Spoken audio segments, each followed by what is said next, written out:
Hi மக்களே, நம்ம இப்போ எங்கே இருக்கிறோம்? கோலாலம்பூர் விட்டு கிளம்ப போகிறோங்க. பஸ் வந்து ஏறிட்டேன் ஏர்போர்ட் போகிறதுக்கு. ஒரு 1.25 மணி நேரத்தில் ஏர்போர்ட் போயிடுவேன்.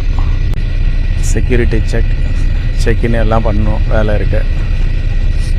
ஓகே ஃப்ரெண்ட்ஸ், பார்க்கலாம். அங்கே போயிட்டு நல்லபடியாக ட்ரிப்பு முடிஞ்சதுங்க. எந்த ஒரு பிரச்சனையும் இல்லை, நீட்டாக முடிஞ்சிருச்சு. ஒரு 6 நாள். இங்கே டோல் பிளாஸா பார்த்தீங்களா எப்படி இருக்குதுன்னு. இப்போ நான் பார்த்தேங்க, இங்கே எப்படின்னா நம்ம ஊரில் ஃபாஸ்டேக் வரும், நம்ம அதிலேருந்து ஆட்டோமேட்டிக்காக இதாகிடுது பேங்க் அக்கௌண்ட்லேருந்து. அதே தான் இங்கேயும். ஆனால் இங்கே கார்டு, நம்ம பேங்க் அக்கௌண்ட்டுக்கு பதில் கார்டு போல் இருக்குது. இந்த கார்டில் நீங்கள் ஃபுல் பண்ணி வச்சுருந்தீங்கன்னா எவ்வளோ அமௌண்ட்டு டெபிட் பண்ணுறத உடனே காமிச்சிட்டு கீழே பேலன்ஸையும் காமிக்குது. உங்கள் கார்டில் எவ்வளோ இன்னும் பேலன்ஸ் இருக்குதுன்னு. அது எவ்வளோ யூஸ்ஃபுல்லாக இருக்குங்க அது. அந்த மாதிரி இருந்தால் இதே நம்ம நாட்டில் கூட ஃபாலோ பண்ணலாங்களே. இதை பேலன்ஸும் தெரிஞ்சுக்கிட்டால் நெக்ஸ்ட்டு எவ்வளோ இருக்குதுன்னு தெரிஞ்சுக்கிட்டு கரெக்டாக இது பண்ணுவாங்க. இல்லைனா எவ்வளோ பேர் பேலன்ஸே தெரியாமல் போயிட்டுருக்கவங்களாம் இருக்காங்கல்ல. பாருங்கள், ஒரு டோல் பிளாஸா வந்திருக்கு. அந்த டிஸ்பிளே போர்டில் பாருங்கள், க்ளீனாக தெரியுது. இந்த கார் அக்கௌண்ட்டுக்கு வந்து பேலன்ஸ் வந்து இப்போது 6 ரிங்கிட் இருக்குது அப்படின்னு காமிக்குது. வந்துட்டாங்க ஏர்போர்ட்டை. பார்த்தீங்களா பஸ் யார் ஓட்டுறாங்கன்னு? லேடிஸுங்க. ஒரு பொண்ணு தான் ஓட்டிகிட்டு வந்துச்சு இவ்வளோ நேரம். வந்துட்டோம் ஏர்போர்ட்டு. ஏர்போர்ட்லேருந்து அன்றைக்கி போகும்போது 1.5 மணி நேரம் ஆச்சுங்க. டிராஃபிக் டே டைமில். நைட் டைம்ன்றனால 1 மணி நேரத்தில் வந்துட்டாங்க. அதுவும் அந்த லேடி பாருங்கள் எவ்வளோ அருமையாக ஓட்டிகிட்டு வந்தாங்க.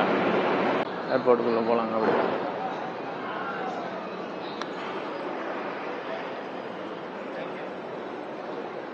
டிபார்ச்சருக்கு லெவல் 3க்கு போகணுவாங்க. போயிட்டுருக்கோம் மேலே. சரி, லெவல் 3க்கு போயிட்டுருக்கேங்க.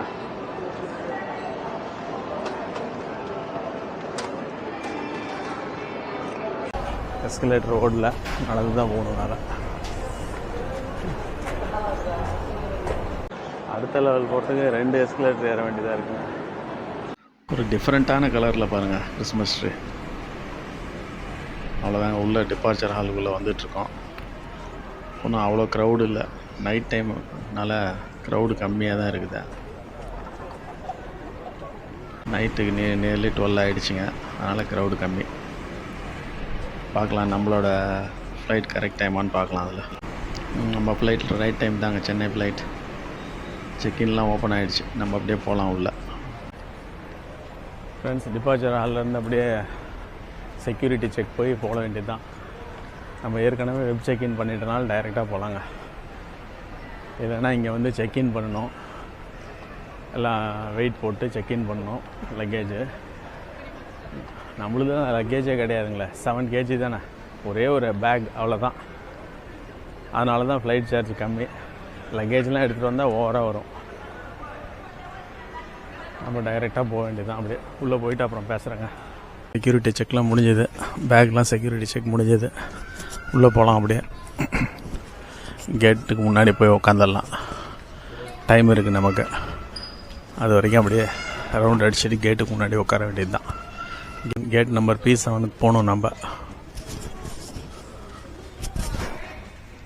P7ங்க நம்மளுது கேட்டு. போயிட்டுருக்குறோம். இதெல்லாம் டியூட்டி ஃப்ரீ ஷாப்ஸ். ஏகப்பட்ட ஷாப்ஸ் இருக்குதுங்க, டியூட்டி ஃப்ரீ ஷாப்ஸ்.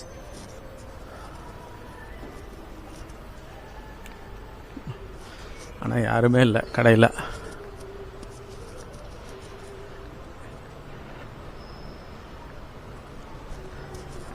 யாரும் இல்லாத கடைக்கு எதுக்கடா டீ காத்துறீங்கன்ற மாதிரி தான் போல இருக்கு இங்கே.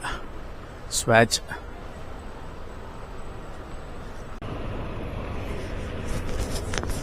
ஃப்ளைட்ஸ்லாம் நிற்கிது. 1, 2 இப்போ கிளம்பும் போல இருக்குது. நமக்கு டைம் இருக்குது நிறையா. நம்ம கோலாலம்பூர் என்ட்ரு ஆன ஏர்போர்ட்டுக்கு வந்தப்பவும் சரி, இப்போ ரிட்டர்ன் ஆகும்போது சரிங்க. இமிக்ரேஷன் எல்லாம் எந்த ஒரு கேள்வியும் இல்லை. எப்போ வீசா எடுத்துட்டாங்களோ அப்போ அடுத்து ஒன்றுமே கேட்கல. போனோடனே டக்குன்னு சீல் அடித்து அனுப்பிச்சிட்டாங்க. எந்த ஒரு கேள்வியும் கிடையாது. எஸ்கலேட்டர் ரொம்ப ஸ்லோவாக மூவ் ஆகுதுங்க. இவ்வளோ ஸ்லோவாக நின்று யார் போகிறது? அதிலே நடந்து போயிட்டே இருக்க வேண்டியது தான். அப்படியே நம்ம லேடிஸ் வந்தாங்கன்னா தாங்க அவங்களுக்கு தான் இருக்குது கடை. டியூட்டி ஃப்ரீ ஷாப் எல்லாம் அவங்க ஐட்டம் தான். நமக்கெல்லாம் எதுவும் கிடையாது இங்கே. இதை பற்றி அதிகமாக நமக்கு தெரியாதுங்க. தெரிஞ்சவங்க பார்த்துங்க. நமக்கு தெரியாது. 10% டிஸ்கவுண்ட் தராங்க, ஏதோ 20% சேவ் பண்ணுறது தான். இந்த பாட்டில்ஸை பற்றிலாம் நமக்கு தெரியாது. இதெல்லாம் தெரிஞ்சவங்க பார்த்துங்க. ஜானி வாக்கர் ஏதோ இருக்குது. மார்டல் 1% கூட இதை பற்றிலாம் நமக்கு தெரியாது. Perfect gift. அண்டா சைஸுக்கு இருக்கும் போல இருக்குங்க இதெல்லாம் பாட்டில். இவ்வளோ பெருசு இருக்குது. ப்ளூ லேபல் எக்கச்சக்கமாக அடிக்க வச்சுருக்காங்க. அந்த பக்கம் லேடிஸ் ஐட்டமாக பார்த்தா இந்த பக்கம் எல்லாம் ஜென்ஸ் ஐட்டம் தான். இதை விரும்புகிறவங்களுக்கு தான் தெரியும். அதை பற்றி நமக்கு தெரியல என்னன்னு. டியூட்டி ஃப்ரீ ஷாப்ஸ்லாம் விட்டு வெளியே வந்தால் இங்கெல்லாம் ரெஸ்டாரண்ட்ஸ் உள்ளே இருக்குது நிறையா. ஹாயம் கோழி பறக்குது. Burger King, taste of India, நம்ம ஊர் கடையும் இருக்குதுங்க. இந்த ஏரியாவில் 3 தான் இருக்குது. அதில் நம்ம ஊர் ஒரு கடை. டேஸ்ட் ஆஃப் இந்தியா, ஆஹயம், இந்த பக்கம் Burger King. Taste of India close ஆகிடுச்சு போல இருக்கு. எல்லாம் ஷேரெல்லாம் கமிட்டி போட்டாங்க. அவ்வளோதான், டைம் முடிஞ்சு போச்சு. நம்மளால விடியெல்லாம் சாப்பிட மாட்டாங்க போல இருக்குது.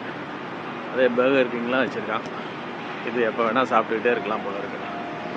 இந்த பக்கம் பார்த்தீங்கன்னா மேக்டொனால்ட்ஸ். நேரத்தில் கூட இவ்வளோ பேர் சாப்பிட்டுட்டு இருக்கிறாங்க. டைம் 1 மணி ஆக போகுது. நைட்டு 1 மணிக்கு எவ்வளோ பேர் சாப்பிட்டுட்டு இருக்கிறாங்க பாருங்கள். 1 மணி ஆகிட்டனால தான் நம்ம டேஸ்ட் ஆஃப் இந்தியாலாம் க்ளோஸ் ஆகிடுச்சு. மசாஜ் பண்ணுறவங்களாம் பண்ணிக்கலாங்க. டைம் நிறையா இருக்கவங்க உட்காந்து மசாஜ் பண்ணிகிட்ருக்குறாங்க. சேர் மசாஜ். கேட் பி இந்த பக்கம் தான். Q1P இந்த பக்கம். கீழே டவுன் இறங்கி போங்க. எல்லாம் வெயிட் பண்ணிகிட்ருக்காங்க. எந்தெந்த ஃப்ளைட்டுன்னு தெரியல. P1 to 21 இந்த பக்கம் போட்டிருக்குது. இதில் போகணும் போல இருக்கு. லிட்டில் மலேசியா கலர்ஃபுல்லாக இருக்குது நல்லா. Little Malaysia shop. Delicacies of Malaysia. பயங்கர கலர்ஃபுல்லாக இருக்குங்க. எல்லாம் biscuits, bakery items, cakes, chocolates எல்லாமே இருக்குது. இங்கே கோஸ்டா காஃபி, கோஸ்டாரிக்கா காஃபி பயங்கர ஃபேமஸ்.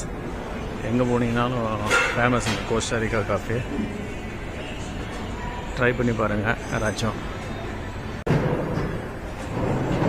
கேட்டுக்கு போகிறதுக்கு 1 கிலோமீட்டர் நடக்கணும் போல இல்லை.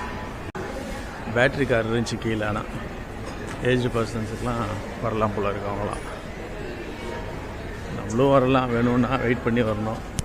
நமக்கு டைம் இருக்குது. இப்போ என்ன அர்ஜென்ட்டாக வந்து என்ன பண்ண போகிறோம். கேட்ஸுக்கு வந்துட்டாங்க. P1 to P21 இதுதான். நம்ம கேட்டுகிட்ட போய் உட்காந்துக்கலாம். அடுத்த ஸ்க்ரீனிங் ஏவியேஷன் செக்யூரிட்டி ஸ்க்ரீனிங் பண்ணுவாங்க போல இருக்க. இது பண்ணிவிட்டு நம்ம கேட்டுக்கு போய் உட்காந்துடலாம். ஸ்க்ரீனிங் முடிஞ்சிருச்சுங்க. இங்கெல்லாம் ஒன்றுமே இல்லை. ஸ்க்ரீனிங் அப்படியே அனுப்பிச்சி விட்றாங்க. இந்த ஸ்கேன் பண்ணுறதோட சரி. நம்ம ஊரில் தான் எல்லாமே ஃபுல்லாக செக்கிங் பண்ணுறாங்க. ஒவ்வொருத்தரையும் தொட்டு பண்ணி தான் அனுப்புகிறாங்க. எல்லாம் பாடியெல்லாம் இங்கெல்லாம் அப்படியே அனுப்பிச்சி விட்றாங்க. பேக் கூட ஒன்றும் வைக்கல. இது பண்ண சொல்கிறதில்ல. எல்லாம் எவ்வளோ பெரிய சைஸாக இருக்குது. டோனட்ஸ் 10 ரிங்கிட் போட்டுக்கிறாங்க. 180 ரூபா. ஆனால் சைஸை பார்த்தா பயங்கரமாக இருக்குது. ஏர்போர்ட்லேயே பாதி பேர் எல்லாம் இந்தியன்ஸ் தாங்க ஒர்க் பண்ணுறாங்க. எல்லாம் எத்தனை ஒர்க் பண்ணுறவங்க எல்லாம் பார்த்துட்டேன் நான். எவ்வளோ பேர் எல்லாம் இந்தியன்ஸ் தான் ஒர்க் பண்ணிகிட்டு இருக்காங்க. சென்னை ஃப்ளைட் ஏறியாச்சுங்க. கிளம்ப போகிறோம். தேங்க்யூ. சென்னையில் லேண்ட் ஆகிடுச்சிங்க ஃப்ளைட்டு. நம்ம அப்படியே வெளியே வந்துட்டுருக்கோம். நம்மளோட இந்த முதல் பயணம் நல்லபடியாக முடிஞ்சுது. தேங்க்ஸ் எவ்ரி ஒன் ஃபார் வாட்சிங்.